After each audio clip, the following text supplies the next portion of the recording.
இனி summer holidays கண்ணு கால் GT ஹாலிடேஸ்க்கு பண்ணு. GT holidays, South India's #1 travel brand. எங்களுடைய குற்றச்சாட்டு காங்கிரஸ் எங்களுக்கு எதுவும் செய்யவில்லை என்பதுதான் எங்களுடைய குற்றச்சாட்டு. ஆனால் அதை மோடி திருச்சி என்ன சொல்கிறாருன்னா, முஸ்லீம்களுக்கு உங்கள் தாலியை கூட அறுத்து கொடுத்துருவாங்க அப்படின்னு சொல்லி அதாவது தேர்தல் அரசியலில் ஒரு தலைவர், ஒரு பிரதமர் பேசக்கூடாத வார்த்தையை அவர் பேசியிருக்கிறார். ஒன்று, இன்னைக்கு உலக நாடுகளில் பல இஸ்லாமிய நாடுகள் கூட பிரதமருக்கு உரிய விருது கொடுத்துருக்காங்க. அதே போல் அபுதாபியில் 2015 கூட பார்த்தீங்களா, நம்முடைய பிரதமரை அபுதாபி மன்னரை பார்த்து இடங்கள் இந்து மதத்துக்குடைய கோயில் கட்டுறதுக்காக 15 ஏக்கர் இடத்த வாங்கி அபுதாபி மன்னரே அந்த கோயில் கும்பாபிஷேகத்தில் அபுதாபி மன்னுடைய மனைவியை பகவத்கீதை வச்சுட்டு அந்த கும்பாபிஷேகம் நடத்திருக்காங்க. இப்படி உலக நாடுகளெல்லாம், இஸ்லாமிய நாடுகளெல்லாம் மிகப்பெரிய நற்பண்புகளை வளர்த்த நம்முடைய பாரத பிரதமர் இந்தியாவில் சிறுவாய் மக்களுக்கு மட்டுமல்ல, எல்லா விதமான மொழிகள், மதங்கள் பேசக்கூடிய மக்களுக்கும் ஒருமித்த கருத்தாய் ஒரு கொடையின் கீழ் அவர் சிறப்பாக பணியாற்றுகிறார். ஒரு டீ குடிக்கணும்னா இன்னும் பிஜேபி ஆட்சி தொடருமே ஆனால் பெரிய பையில் பணத்தை எடுத்துகிட்டு போகணும்.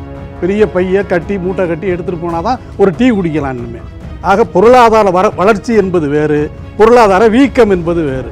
எனவே இந்த அரசு வீக்கமா இருக்குது, அதை நம்ம ஒத்துக்கலாம். ஆனால் வளரல, மக்களுடைய வாங்கும் சக்தியும் அதிகரிச்சிருக்குன்னு சொல்றாரு. சிறுபான்மையினரை பர்டிகுலராக பிரதமர் சொல்லியிருக்காருன்னு சொல்கிறத மோடி அவர்கள் ஒரு அரசியல் தலைவராக, அரசியல் கட்சி தலைவராக, அதுவும் எதிர்கட்சி தலைவராக அதை ராஜஸ்தானில் பேசியிருக்காரு.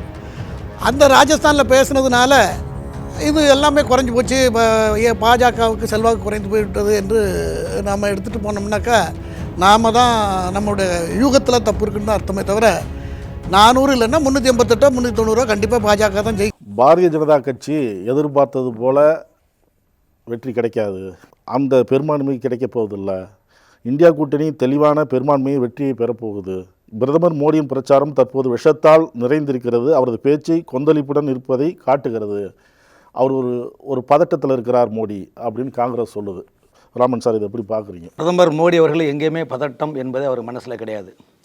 எதிர்க்கட்சி என்பது மேக கூட்டம் வரும் பாருங்கள், வரும் கலையும் அப்புறம் போகும். அது கிளைமேட்டு பருவநிலை முடிஞ்சால் மழை பொழியும் திரும்பவும் போகும். ஆகவே எதிர்க்கட்சிகள் என்பது அது ஒரு மேக கூட்டங்கள். அவர்கள் ஒரு பொம்மலாட்டமான ஒரு நிலைப்பாட்டில் உள்ளார்கள். இந்த பொம்மலாட்ட நிலைப்பாடு 2ஆம் கட்ட தேர்தலில் கூட பார்த்திங்கன்னா நாடு முழுவதும் பாஜக வர வேண்டும் என்பது நிலைப்பாடு. இன்றைக்கி உலக நாடுகளில் பல இஸ்லாமிய நாடுகள் கூட பிரதமருக்கு உரிய விருது கொடுத்துருக்காங்க. அதே போல் அபுதாபியில் 2015 கூட பார்த்திங்களா, நம்முடைய பிரதமரை அபுதாபி மன்னரை பார்த்து இடங்கள் இந்து மதத்துக்குடைய கோயில் கட்டுறதுக்காக 15 ஏக்கர் இடத்த வாங்கி அபுதாபி மன்னரே அந்த கோயில் கும்பாபிஷேகத்தில் அபுதாபி மன்னுடைய மனைவியை பகவத்கீதை வச்சுட்டு அங்கே கும்பாபிஷேகம் நடத்திருக்காங்க. இப்படி உலக நாடுகளெல்லாம், இஸ்லாமிய நாடுகளெல்லாம் மிகப்பெரிய நற்பண்புகளை வளர்த்த நம்முடைய பாரத பிரதமர் இந்தியாவில் சிறுவாய் மக்களுக்கு மட்டுமல்ல, எல்லா விதமான மொழிகள், மதங்கள் பேசக்கூடிய மக்களுக்கும் ஒருமித்த கருத்தாய் ஒரு கொடையின் கீழ் அவர் சிறப்பாக பணியாற்றுகிறார் என்பதை தான் நாட்டு மக்கள் மீண்டும் 3வது முறையாக அவரை தேர்ந்தெடுக்க வேண்டிய நிலையில் உள்ளது. இதை பொறுத்து கொள்ளாமல் எப்படியாவது, ஏன்னா காங்கிரஸ் கட்சியை பொறுத்தவரைக்கும் 2014க்கு முன்னாலே இந்தியாவில் உள்ள மக்கள் கையை கழுவிவிட்டார்கள். ஆகவே கை கழுவிய கைக்கு இனிமேல் வேலை இல்லை என்பது மக்கள் விடை கொடுத்து விட்டார்கள். மீண்டும் இவர்கள் விடை தேடுவதற்காக பிஜேபியை தேவையில்லாத பிரச்சனை பண்ணி மத ரீதியாக குழப்பத்தை ஏற்படுத்தி நாட்டு மக்களிடையே குழப்பத்தை ஏற்படுத்துகின்றார்கள் என்பது பிரதமருடைய நிலைப்பாடு. இதைத்தான் அமித்ஷாவும் சொல்லுகின்றார், இதைத்தான் உள்துறை அமைச்சர், நிதி அமைச்சரும் சொல்லுகின்றார், தம்முடைய தமிழ்நாட்டு தலைவர் பாஜக மேற்கோள் காட்டுகின்றார். குமார் சார், முதல் கட்ட தேர்தல் பிரச்சாரம் முடிந்ததுக்கு அப்புறம் மோடிக்கு எந்த வகையான செய்தி போனதுன்னு தெரியல. 2வது கட்ட பிரச்சாரத்தில் அவருடைய பேச்சில் மாறுதல் தெரியுது. அவர் ஒரு பதட்டத்தில் இருக்கிறார், பயத்தில் இருக்கிறார். அவர் சொன்ன அந்த 400 அவருக்கு கிடைக்காதுங்கிற பட்சத்தில் தான் காங்கிரஸ் மீது அவர் அபண்டமான குற்றச்சாட்டுகளை சுமத்துறார் அப்படின்னு சொல்கிறாங்க. காங்கிரஸ் விஷத்தன்மையான பிரச்சாரத்தை முன்வைக்கிறார் மோடி அப்படின்னு சொல்கிறாங்க.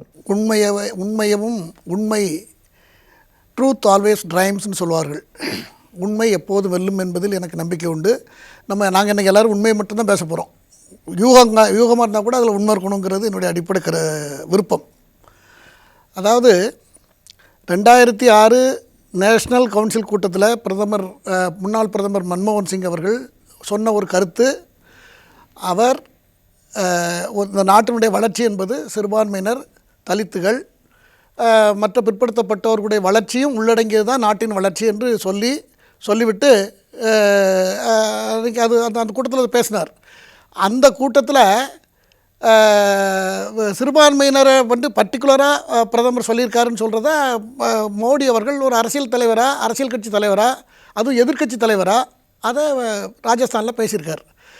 அந்த ராஜஸ்தானில் பேசுனதுனால இது எல்லாமே குறைஞ்சி போச்சு, பாஜகவுக்கு செல்வாக்கு குறைந்து போய்விட்டது என்று நாம் எடுத்துகிட்டு போனோம்னாக்கா நாம் தான் நம்மளுடைய யூகத்தில் தப்பு இருக்குன்னு தான் அர்த்தமே தவிர 400 இல்லைன்னா 388 390 கண்டிப்பாக பாஜக தான் ஜெயிக்கும். ஏன்னா வளர்ச்சி தான் இப்போ மக்களோட பார்வை என்னென்னா, எதா இருந்தாலும் சரி நாட்டை முன்னேற்றினது யார், நாட்டுடைய வளர்ச்சினா என்ன, நாடு இப்போ எப்படி வளர்ந்துருக்கிறது, உள்நாட்டிலையும் சரி வெளிநாட்டிலையும் சரி, பொருளாதாரம் என்ன, நம்மளுடைய 450 ட்ரில்லியன் டாலராக இருந்தது காங்கிரஸ் காலத்தில், இப்போ 775 ட்ரில்லியன் டாலராக இந்திய பொருளாதாரம் உயர்ந்திருக்கிறது. உலகத்தில் வல்லரசு நாடு நோக்கி தன்னுடைய லட்சியத்தை பயணம் பண்ணி கொண்டு இருக்கிறது. விலைவாசி குறையலைங்கிறது உண்மை தான். உலகம் பூராத்துலேயும் கொரோனாவுக்கு அப்புறம் 4 மடங்கு 5 மடங்கு விலை ஏறி போச்சு. ஏறி தான் இருக்குன்னா கடந்த ஆண்டு பூரா வெளிநாட்டில் தான் இருந்தேன். ஆகையினால மக்கள்கிட்ட அதை வாங்குகிற சக்தியும் இருக்குது அதுக்கு தகுந்த மாதிரி. அதனால் வேறு எந்த காரணமும் இல்லை. விலைவாசி உயர்ந்து போச்சு, அதே பிறகு மக்கள்கிட்ட வாங்க சக்தி இருக்குது, கண்டிப்பாக இருக்குது. இப்போ 2014 35,000 வாங்கின எம்ப்ளாயி வந்து இன்றைக்கி 1 லட்சம் வாங்குறாரு சம்பளம். ஐடியில் வேலை பார்க்குறவங்களாம் 1 லட்சம் சம்பளம். அதனால் எல்லா சம்பளமும் உயர்ந்திருக்கு. ஒரு சாதாரண மேனுவல் இதில் வேலை பார்க்குறவங்களுக்கு கூட சேலரி வந்து உயர்ந்திருக்கிறது. நீங்கள் சாதாரண ஹோட்டலில் போய் பாருங்களேன், எந்த ரெஸ்டாரண்ட்லேயும் சாட்டர்டே சண்டே போனீங்கன்னா 1 மணி நேரம் நீங்கள் காத்திருக்கணும். ஃபேமிலியோடு போனால் எனக்கு தெரியும், நான்லாம் அப்படி காத்திருந்துருக்கிறேன். 1 மணி நேரம் காத்திருக்கணும், அவ்வளோ கூட்டம். ட்ரெயினில் டிக்கெட் கிடையாது, ஃப்ளைட்டில் டிக்கெட் கிடையாது, பஸ்ஸில் டிக்கெட் கிடையாது, எல்லாம் அட்வான்ஸ் ஒரு வாரத்துக்கு முன்னே புக் பண்ணால் தான் கிடைக்குது. இதான் இருக்குது. நாட்டில் பணத்தட்டுப்பாடு கஷ்டம்னாக்கா அது இதில் தெரிஞ்சிடும். ஆகையினால பிரதமருக்கு எந்த விதமான குறைபாடும் இல்லை. அவர் இந்த தொடர்ந்து நாட்டில் இருக்கணும், இந்த நாட்டை முன்னேற்றணும், நம்ம எல்லோரும் சேர்ந்து முன்னேறணுங்கிறது தான் என்னுடைய விருப்பம். ஷரீஃப் சார், பிரதமர்கிட்ட எந்த பதட்டமும் இல்லை, நான் பொருளாதார அளவில் எல்லாருமே நாடு நல்லா இருக்குது, பிரதமரும் நல்லா இருக்கிறார், நாட்டு மக்களும் முன்னேறணும், பிரதமரும் நல்லா இருக்கணும்னு சொல்கிறாரு. நடுவில் பேசும்போது கவனிச்சிருப்பீங்க,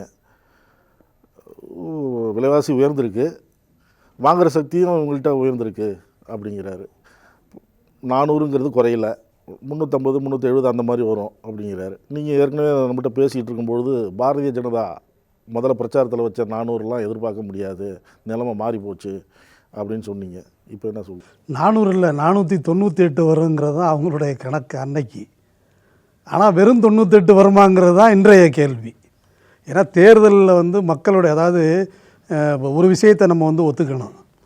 பிஜேபியில் வந்து பெரிய கேடர் பலம் இருக்குதா, காங்கிரஸில் கேடர் பலம் இருக்கான்னா பிஜேபியில் தான் இருக்குது. அதிகபட்ச தொண்டர்களை கொண்டு இருக்கிற கட்சி, அதிகபட்ச வளமான கட்சி எல்லாமே பிஜேபி தான்.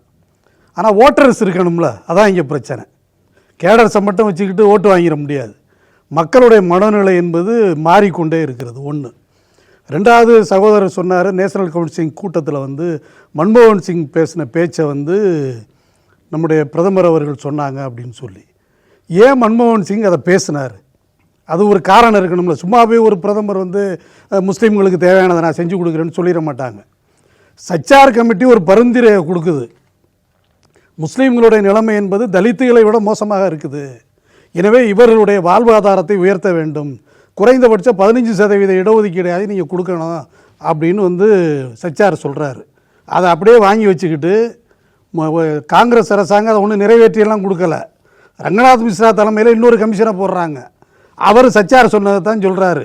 அதற்கப்புறம் நடந்த அந்த தேசிய கவுன்சில் கூட்டத்தில் இஸ்லாமியர்களை திருப்திப்படுத்துவதற்காக மன்மோகன் சிங் பேசுகிறாரு. சச்சார் சொன்ன எல்லாவற்றையும் அவர் ஏற்றுக்கலை. சச்சார் சொன்னதை நடைமுறைப்படுத்தலை காங்கிரஸ். சச்சார் காங்கிரஸ் அரசாங்கத்திடம் கொடுத்த அந்த அறிக்கை இருக்குல்ல, அதை வாங்கி வச்சுக்கிட்டு நீங்கள் ஒன்றும் கவலைப்படாதீங்க, உங்களுக்கு தேவையானதை செஞ்சு கொடுப்போம், முஸ்லீம்கள்லாம் இப்படி இருக்கிறீங்கன்னு அறிக்கை வந்திருக்குது, அது மாதிரிலாம் இல்லை அப்படின்னு ஒரு ஆறுதல் வார்த்தையை மன்மோகன் சிங் சொல்லுங்க சார், அவ்வளவுதான். வேறு அதை தாண்டி முஸ்லீம்களுக்கு நாங்கள் அதை கொடுப்போம் இதை கொடுப்போம்னு எதையும் வந்து கொடுக்கலை காங்கிரஸ் அரசாங்கம்.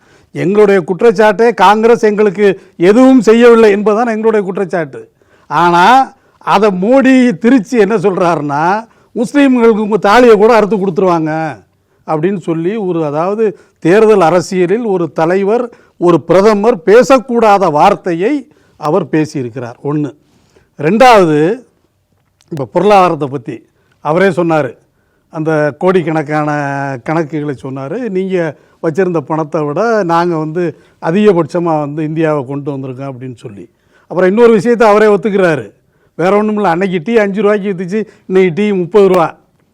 ஒரு டீ குடிக்கணும்னா இன்னும் பிஜேபி ஆட்சி தொடருமே ஆனால் பெரிய பையில் பணத்தை எடுத்துகிட்டு போகணும். பெரிய பையை கட்டி மூட்டை கட்டி எடுத்துகிட்டு போனால் தான் ஒரு டீ குடிக்கலாம் இன்னுமே. ஆக பொருளாதார வளர்ச்சி என்பது வேறு, பொருளாதார வீக்கம் என்பது வேறு. எனவே இந்த அரசு வீக்கமாக இருக்குது, அதை நம்ம ஒத்துக்கலாம். ஆனால் வளரலை. மக்களுடைய வாங்கும் சக்தி அதிகரிச்சிருக்குன்னு சொல்கிறாரு. இல்லை, எங்கே வாங்கும் சக்தி அதிகரிச்சிருக்குது? நீங்க வந்து வாங்கும் சக்தினா நீங்க தப்பா நினைச்சுக்கிறீங்க. இல்ல, வாங்கும் சக்தினா நீங்க தப்பா நினைச்சுக்கிறீங்க. இவன் வந்து ஆயிரக்கணக்கில் இங்க வந்துட்டான் இப்ப எல்லாரும் வேலைக்கு சிட்டியில. நீங்க ஒரு இதே ஒரு கொஞ்சம் வண்டி எடுத்துட்டு போய் கிராம பக்கம் போனாருன்னா டீ கடை ஃபுல்லா காத்து வாங்குறது நமக்கு தெரியும். இங்க சென்னையில், நீங்க சென்னையிலேருந்து தூத்துக்குடி வரையும் போங்க, இந்த என்ஹெச்ல எத்தனை ஹோட்டல்கள் மூடி கிடக்குது. பெரிய பிரம்மாண்டமான உணவகங்கள்லாம் மூடி இழுத்து பெரிய பூட்டு போட்டு போயிட்டான். சென்னையில் கூட்டமாக இருக்குன்னா சென்னையில் வேலை பார்க்குறவன் நிறையா இருக்கான், சமைக்கிறதுக்கு நேரம் இல்லை, அதனால சாப்பிட வர்றான். அது சென்னையை மட்டுமே வைத்துக்கொண்டு நீங்கள் கன்னியாகுமரியை முடிவு செய்ய முடியாது, சென்னையை மட்டுமே வைத்துக்கொண்டு புதுக்கோட்டையை முடிவு செய்ய முடியாது. எனவே இங்கே இருக்கிறது வளர்ச்சி என்பது வளர்ச்சி அல்ல, வீக்கம் என்பது தான் எங்களை போன்றவர்களுடைய கருத்து. எனவே பிஜேபியை பொறுத்தவரை இந்த நாடாளுமன்ற தேர்தலில் முதல்ல ஒரு அடி, தமிழ்நாட்டு முதல் கட்ட தேர்தல், இப்போ 2ஆம் கட்ட தேர்தல், அதுலேயும் அடி. இன்னும் மோடி அதிகமாக பேசுவார், ஏன்னா இதெல்லாம் தோற்க போகிறோம் அப்படின்னு நிச்சயம் போய் சொல்லியிருப்பாங்க. எனவே தான் அவர் தோல்வியை நோக்கி தள்ளப்படுவதாலேயே முஸ்லீம்கள் மீதான வெறுப்பு பிரச்சாரத்தை முன்வைக்கிறார். தமிழகத்தின் அரசியல் புலனாய்வு வரலாறு நக்கீரன் பப்ளிகேஷன்ஸ். இந்த கோடை விடுமுறையை புத்தகங்களுடன் கொண்டாடுங்கள். உலக புத்தக தினம் மற்றும் கோடை காலத்தை முன்னிட்டு ஏப்ரல் 23 முதல் மே 30 வரை நக்கீரன் வெளியீடுகளான அனைத்து நூல்களுக்கும் 25% சிறப்பு தள்ளுபடி. புத்தகங்களால் கோடையை கொண்டாடுவோம். நக்கீரன் டிவிக்கு சப்ஸ்கிரைப் செய்யுங்கள். உங்கள் ஆதரவே எங்கள் பலம். ஆசிரியர்களுக்கு நண்பனாகவும் மாணவர்களுக்கு ஆசானாகவும் திகழும் தேர்வு வழிகாட்டி. ஒவ்வொரு பாடத்திற்கும் அனுபவமிக்க ஆசிரியர்களின் துல்லியமான தெளிவான விடைகள். CNC இருக்கு, தேர்வு பயம் எதற்கு? இது தீரன் பப்ளிஷிங் ஹவுஸ் விற்பனை வெளியீடு.